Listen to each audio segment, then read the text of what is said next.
And as it turned out, in this whole crazy cult-like triple murder case that is Lori Vallow, follow the money is getting like way more noise right now. A lot more attention. And the way that the prosecutors are doing the bouncing ball for the jury is they're bringing in yet another murder.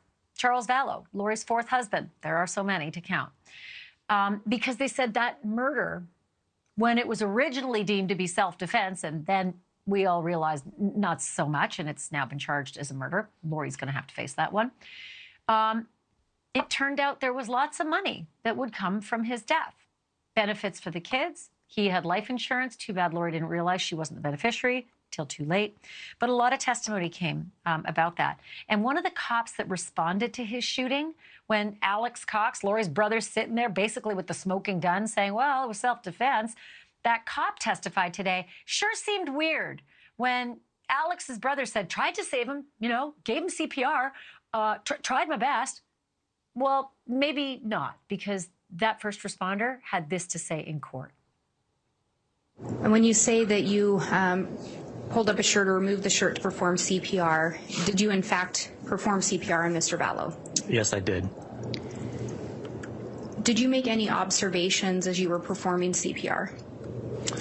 Yes, so based on my experience, both as a first responder, firefighter, and a paramedic, and also a CPR instructor, you have certain landmarks that you're looking for, and we were led to believe that CPR had been started prior to our arrival, communicating with dispatch en route to the scene, monitoring that radio channel. We were led to believe that the caller, the shooter, had started CPR. And so when that happens, if the person is doing CPR and they're doing it effectively in the right place, it's quite common to where you can sustain injuries to the chest. You have to be forceful enough that you're actually going to compress the heart to be able to pump the blood to the body, trying to keep them alive and buy some time for help to arrive.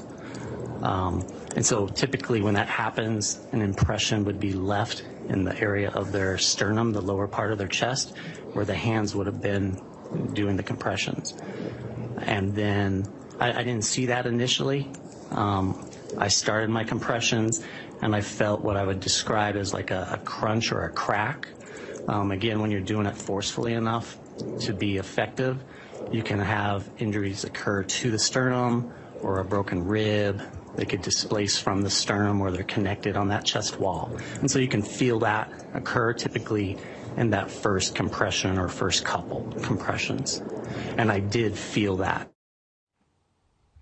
Nobody tried to save Charles's life. Nobody. Thank you for watching. Go to newsnationnow.com to find NewsNation on your television provider. And don't forget to click the red subscribe button below to get more of NewsNation's fact-driven, unbiased coverage.